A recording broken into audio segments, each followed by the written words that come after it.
good morning, good afternoon, good evening, or good night. Whenever you choose to watch this, we appreciate it and we thank you for your support. Today, we're a man short. Our comrade in arms, Revis, has other obligations. So, Michelle, Barry, and myself are here to chop up a few things. I live in South Florida, and Monday we will be benefiting from a limited release from our stay-at-home protocols, and a lot of businesses will be reopening down here. And my mom will be very happy because having to stay in her condo almost all the time has really been wearing her down. And her fingernails are so long that I hear about it about 4 or 5 times a day that she needs to get a manicure. Yeah, you got to take mom to get a manicure. First thing, I'll be in line somewhere getting my mom an appointment for a manicure. And are they going to be open? Because I know barbershops and other things are still closed. Oh, well, 25%. So, yeah, those are getting 25% time. Oh, man, I didn't know that. That's going to suck. Yeah, and sometimes you got to wait outside in some establishments. Yeah. Yeah, they're putting in a lot of times you have to make appointments. And before your appointment, you have to wait out in your car.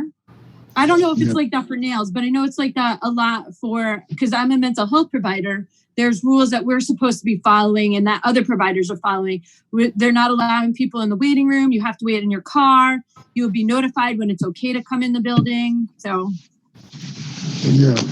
I'll just be glad when the parks are open. So maybe I can get some work, teach a couple fitness classes, maybe pick up a couple clients. Because this whole personal training thing during the coronavirus sucks. Yeah. And now a lot of the state parks are already open. Not down here. TY Park is open, which is one of the big ones. Hey, there's Corona Barry. Yeah, I'm masked up. I'm not robbing the show. I'm just... And as you can see, while Barry is only 4 inches away, he is still observing the social distancing protocols. Yeah. Thank you, Barry. Yes, thank you. It means a lot.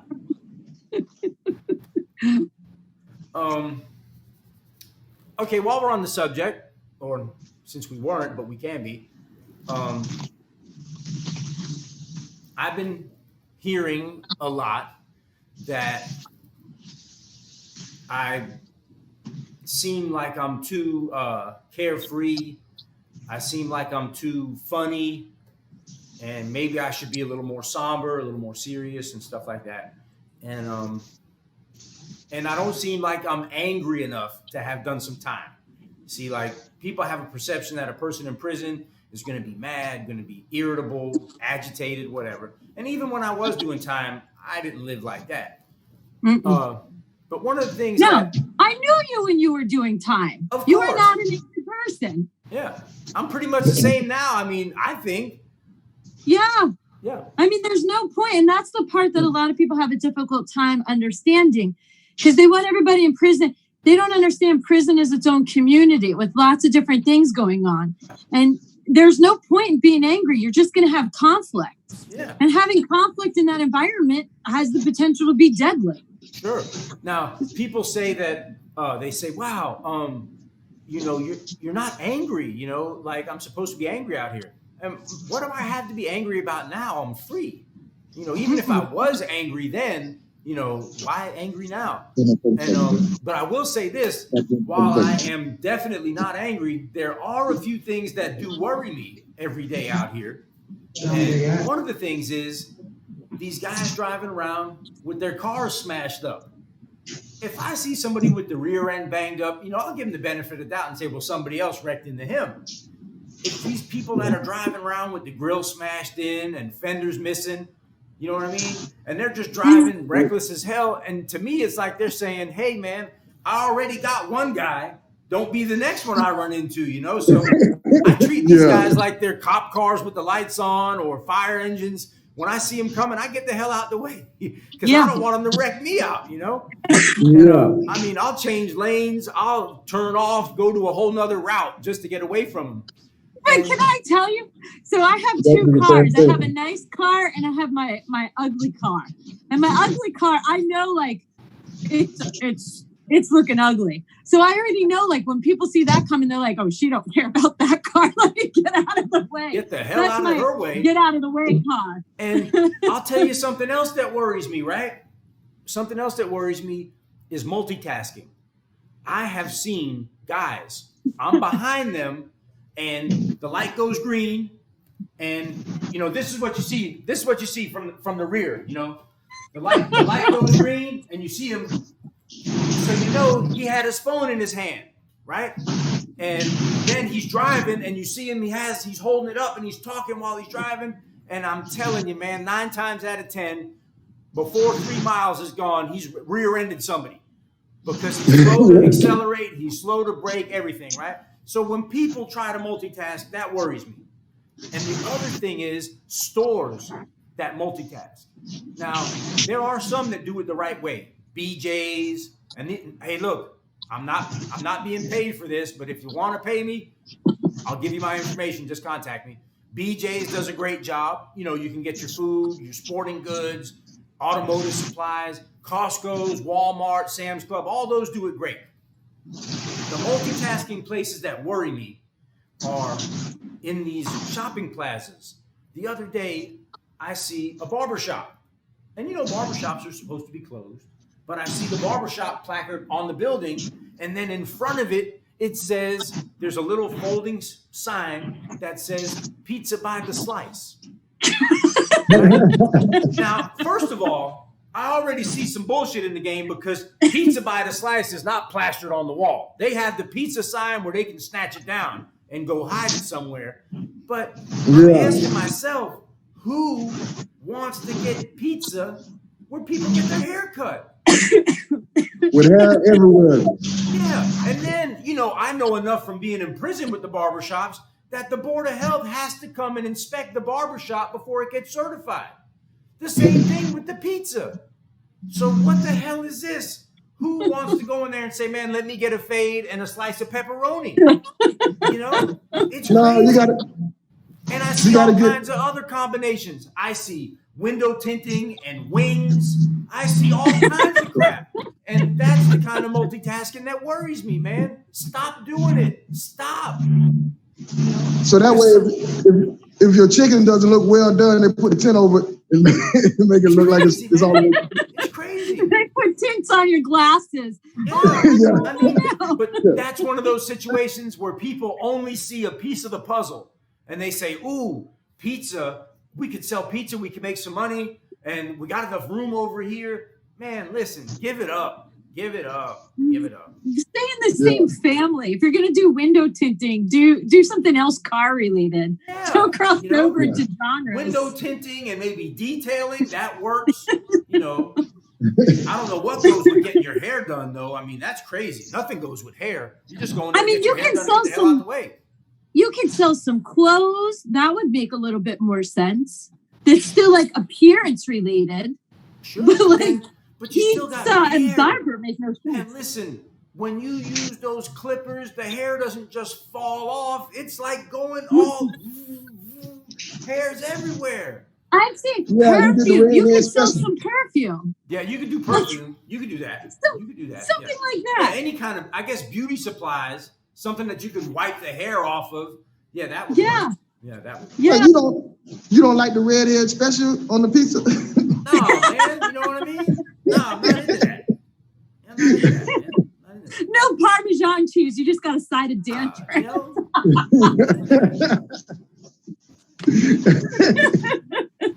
I'm just not.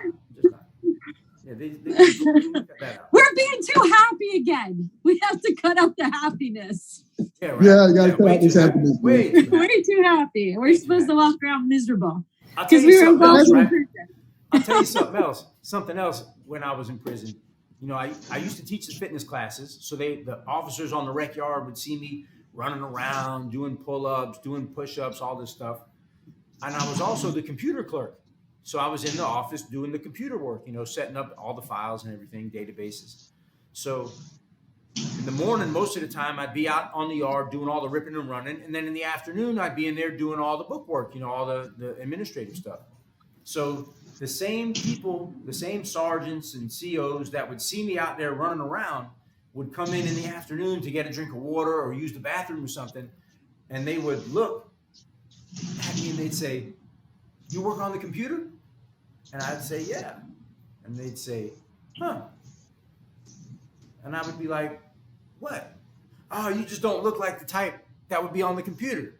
So now I'm wondering, well, what do I look like? You know what I mean? So eventually I asked, well, why? What's the problem? "Oh, well, you're an inmate and all." So like I used to think about the green Incredible Hulk, which was the childish Hulk, in the comic books, Hulk smash, Hulk smash.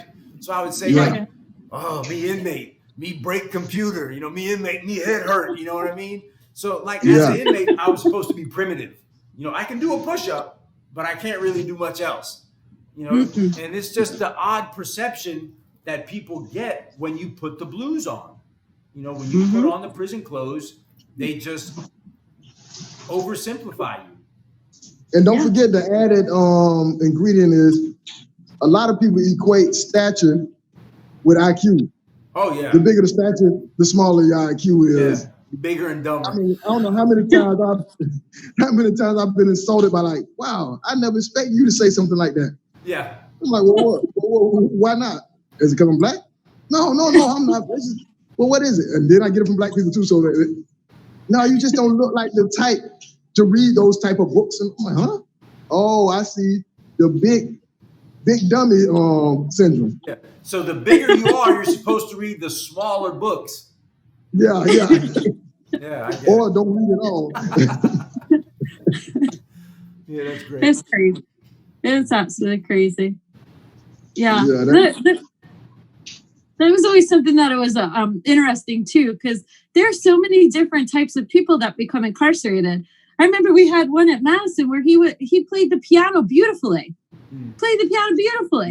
And so he would go up there, he played the piano for services, during any programs, and he was known as the piano man. I don't know if you were there for him, the piano man. I actually had a run-in with the piano man when I and he had a life sentence. It's Dr. Time. Huh? All right, see you later. All right, see you later. All right, everybody, Mary's got to go. Real life has interrupted. I'm telling you, he had a life sentence. Yes. For a pretty horrible crime. But man, we could play the piano. Exactly who you're talking about. I actually had 2 interactions with this guy, and both of them reinforced the fact that he was just undesirable individual. Yeah. When I was building the 3850, the motion for post-conviction relief that eventually brought about my release, when it was finished, I removed all the personal information from it and just left blank lines and gave it to several other juveniles that were at Madison. And I sent it out, with friends and family to other inmates at other institutions so they could use it too. And this guy ended up getting a hold of it and was trying to sell it. He was trying to sell it to guys. And I had to run down on him and tell him, "Listen, man, you need to unask that and stop with the bullshit. This is something that's for the people, not for you, know." And even that aspect of that person shows the complexity of it all. Because there he is trying to make some money off of somebody else's work. But meanwhile, there he is up at the chapel playing the piano for everybody. And that's so it's just so complex. Well, and I'll tell you, as far as the musical instruments go, I have been, I was in prison long enough to remember an experience when we had musical instruments on the rec yard and band programs and everything. And when that was going on, guys like him didn't have to go to the chapel, so they did not go to the chapel. Nowadays at most of your prisons, especially in North Florida, when the instruments are at the chapel, now they become chapelified so they can get access to the instruments. It's just a matter of, I hate to use this word. I hate to use this word I hate to use this word without Rebus here because I know he'd get a kick out of it, but it's more or less just ethical prostitution. You know, they prostitute their ethics so they can get on the musical instrument, you know. And it's not even it's learning how to work the system. If the only way that you can access something that keeps you sane, you know, allows you to contribute, you know, all these different things that music does. I mean, there's something called music therapy. And if you have to manipulate the system to do that, it's not the person, in my opinion, it's not the person's fault. It's the system's fault that is set up like that. Yes. So, yes. And I used to have to tell people to manipulate that system. That's the way it is. Yeah. Yeah, that's the way it is. Absolutely. Absolutely. But yeah, back to the joy thing. It kind of gets annoying.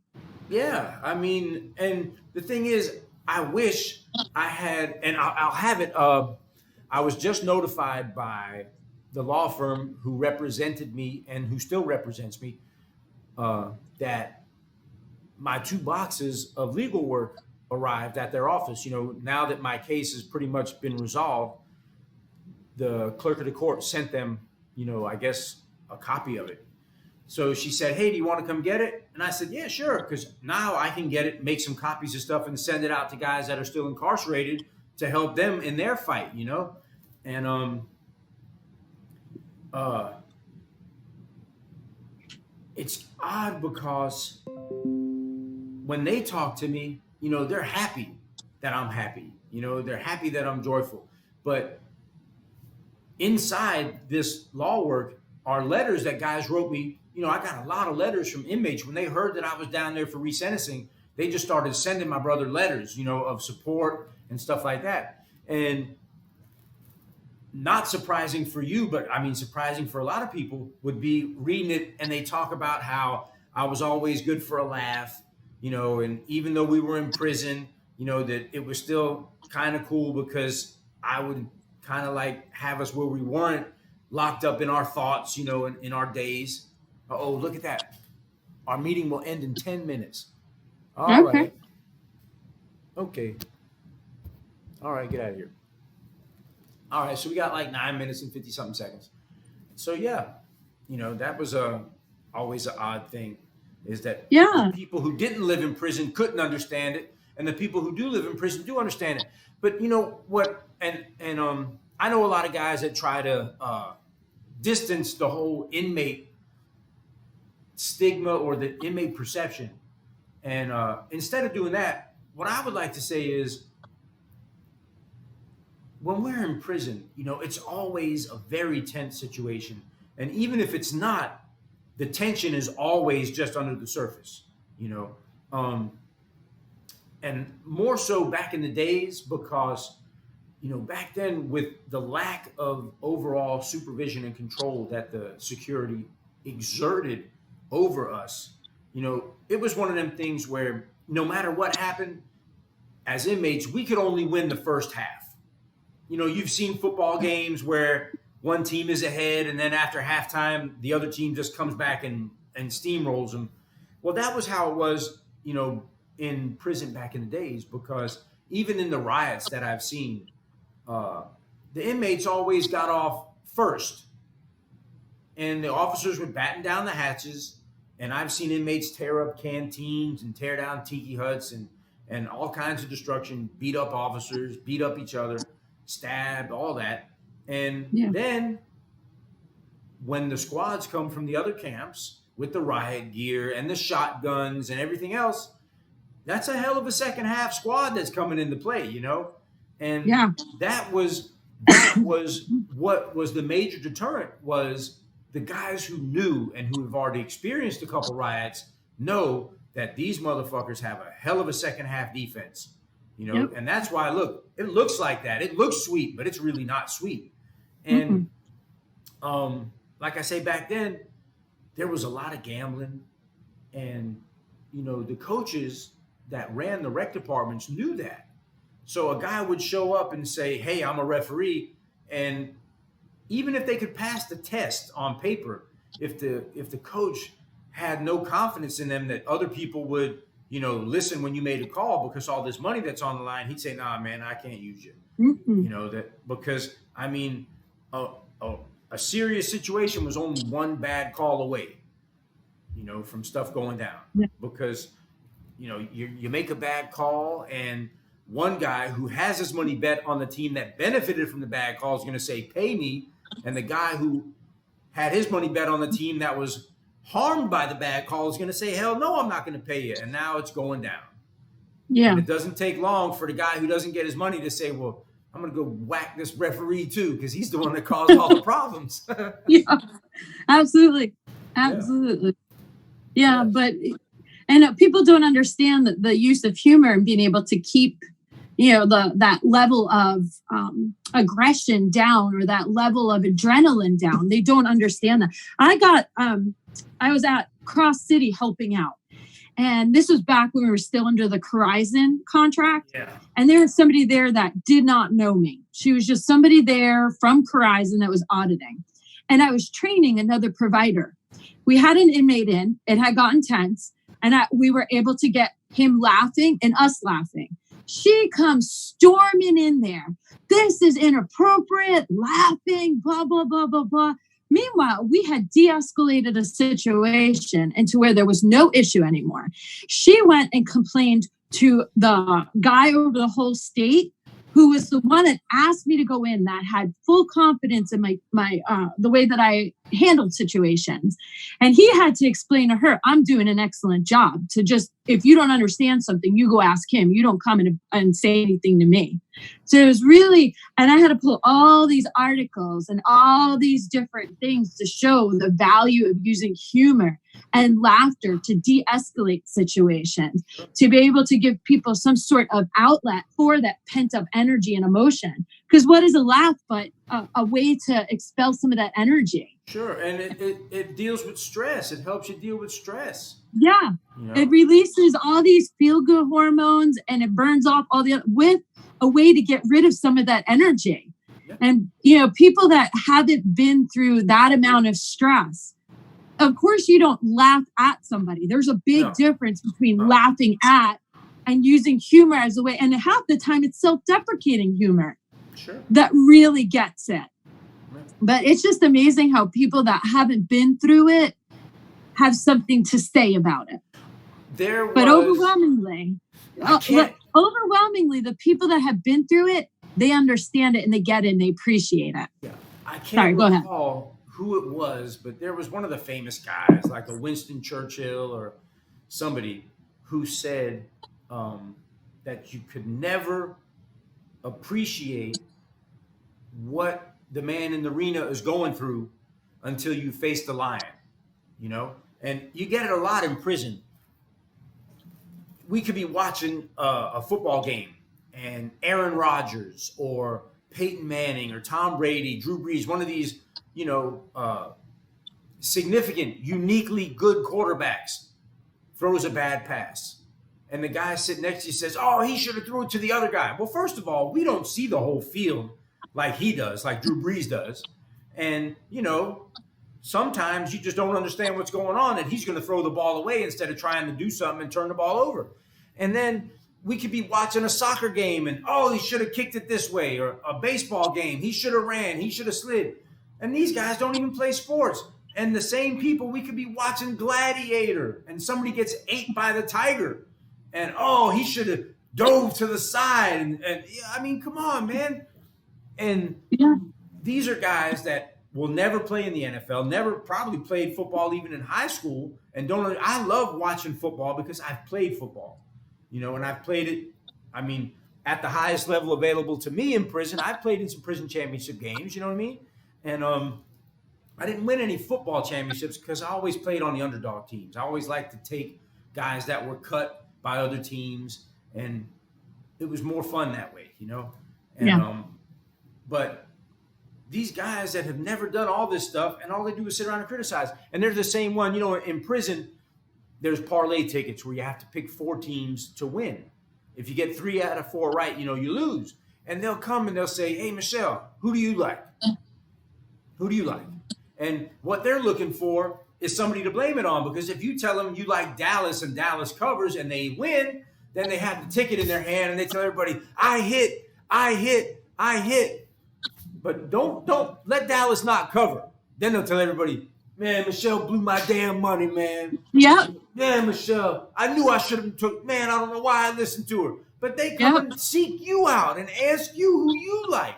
And that's because some people shirk the responsibility in their own lives. They would rather follow somebody and have someone to blame, because of course they're never going to share the glory. They're never going to share the accolades. It's all me when it's right, and it's you when it's wrong, you know? Yep. And in prison, there's a lot of guys like that. A lot of guys, you know, that's what they're doing. They're looking for a scapegoat in their lives. And those are the same ones that refuse to accept responsibility. And I believe as people that our greatest power is the power to learn from our mistakes. You know, a greater power. Let me rephrase that. I think one of the best things, the smartest things, is to learn from other people. That's what I was about to say. As well. I was going to say an even greater power is to learn from someone else's. And, you know, there's been a lot of wise people, whoever you want to believe. You know, there's Muhammad, there's Buddha, King Solomon, you know, all the teachers from the past.